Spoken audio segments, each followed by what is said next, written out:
지난 영상에서 신천지가 비꾼 훈련을 실시했던 목적에 대해 이만희에 대한 절대적인 순종과 이만희 사후를 대비 김남희로의 후계 작업을 위함이었다고 말씀드렸습니다.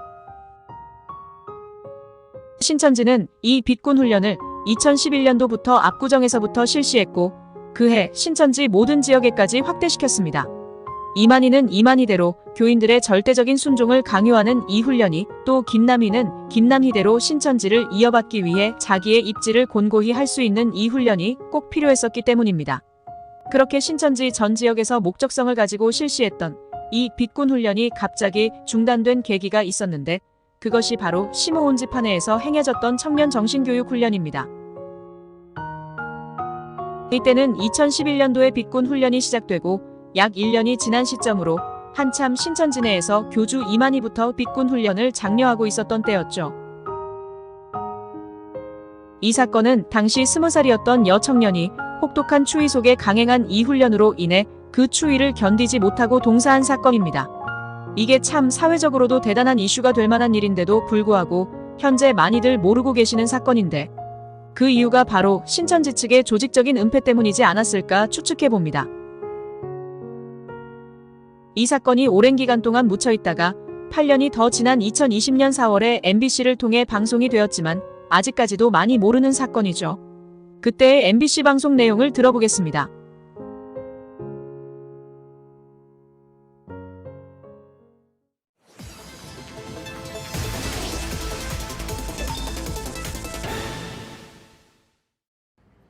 다시 간다. 인권사회팀 이지수 기자입니다. 신천지가 교인들에게 절대 복종과 기만의 교리를 강요하는 정신교육 훈련을 실시했고 훈련 도중 20대 청년이 죽음에 이르렀다는 보도를 이번 주 초 전해드렸습니다. 그런데 신천지 측은 당시 사망사고의 진실도 조직적으로 은폐하고 피해자 부모에게조차 신천지 소속임을 밝히지 않았던 것으로 드러났습니다. 그 현장으로 다시 가보겠습니다. 강원도 삼척과 동해에 걸쳐 있는 해발 1357m 두타산. 지난 2012년 3월 발목까지 빠질 정도로 눈이 왔지만 67명이 등산 장비 없이 줄지어 산에 오릅니다. 내가 길을 만들기로 했어. 이만희 총회장이 평소 강조한 정신교육 훈련입니다. 정말 훈련받은 것이 정말로 자기네들의 마음 같은 그러한 훈련을 받았다는 것이. 이날 신천지 시몬지파 교육 수료생 등 교인 30여 명이 정신교육을 받았는데 20살 여성이 저체온증으로 숨졌습니다. 세상을 떠난 지 벌써 8년.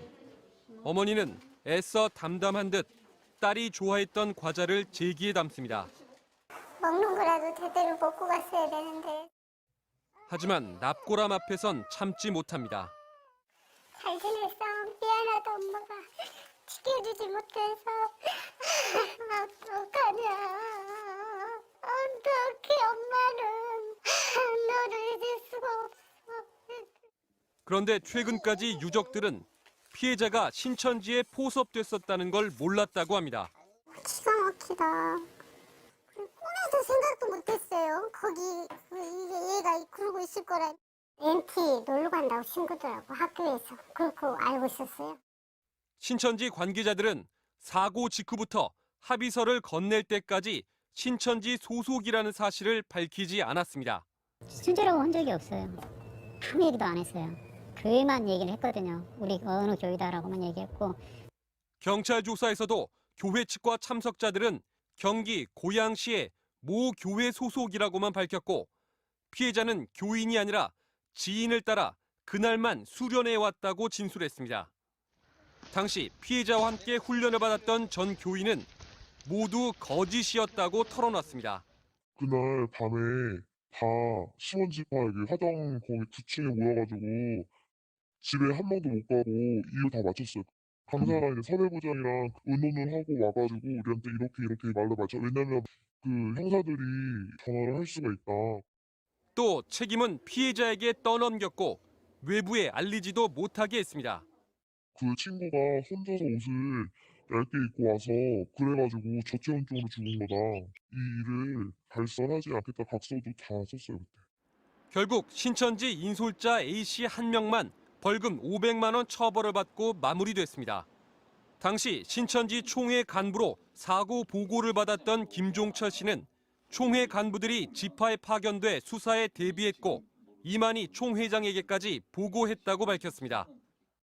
총무, 그 다음에 법무부, 그 다음에 이제 섭외부장 이렇게 이 세 사람이 간 거죠.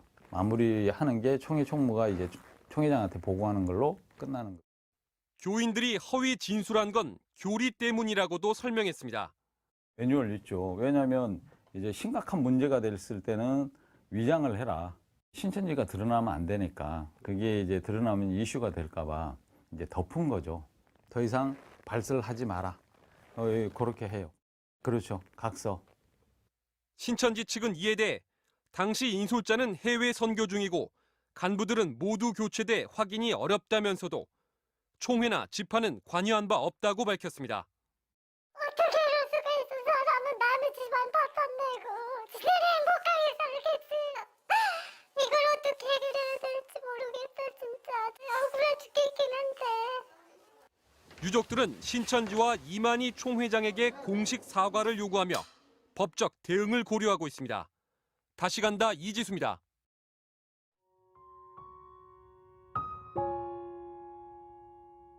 신천지는 고인이 된 피해자는 신천지 교인이 아니다라고 발뺌했으며 지인을 따라와서 그날 같이 수련회에 갔다라고 말을 했었습니다.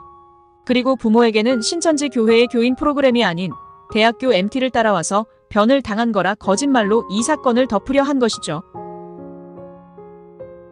신천지인들, 신천지가 맞다고 생각하시나요? 저는 신천지를 정말로 사랑했던 사람입니다.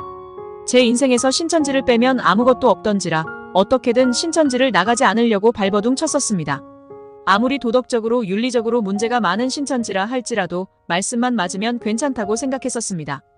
그럴 수 있다라고 생각했었습니다. 아니면 반대로 말씀이 아무리 개떡 같아도 윤리적으로 도덕적으로만 깨끗하다고 한다면 긍지를 가진 신천지인으로서 끝까지 다녀보려고 했었습니다. 이렇게 두 가지 중에 하나라도 괜찮다면 어떻게든 붙어 있어 보려고 했었네요. 그런데 신천지는 계시록 1장부터 22장까지 하나도 바뀌지 않는 장이 없으며 자기 교인이 그 꽃다운 20살 청년이 죽었음에도 그 부모에게까지 진실을 은폐하고 덮으려고만 하는 조직이 되었습니다. 신천지 사명자들의 각종 횡령, 배임, 성추문의 사건이 하루 이틀이 아니고 어제 오늘의 일이 아닌 신천지는 이제 신을 두려워하지 않는 집단입니다. 신천지인들이여 정말로 신을 두려워하신다면, 신을 마음속에 모신다면 다음의 구절을 마음속에 새기시길 바랍니다.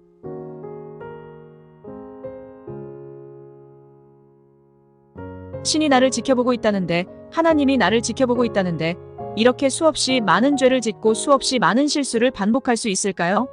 신천지인 당신들이 진정으로 신을 두려워하는 자라면 당신들의 기준을 이만희의 입에 두지 마시고 성경으로 옮겨오셔야 합니다. 그리고 정말 성경과 신천지의 실상이 맞는지 안 맞는지 점검하는 양심을 갖추시길 바랍니다. 자신은 물론이거니와 사명자들의 반복적인 추행, 추문, 그리고 각종 죄에 대해 침묵하는 양심이 어찌 신을 두려워하는 사람이라 할 수 있겠습니까? 보고도 못 본 척하고 듣고도 안 들은 척하는 신천지인 당신들이 바로 2000년 전의 서기관과 바리새인이 되었음을 잊지 마시길 바랍니다.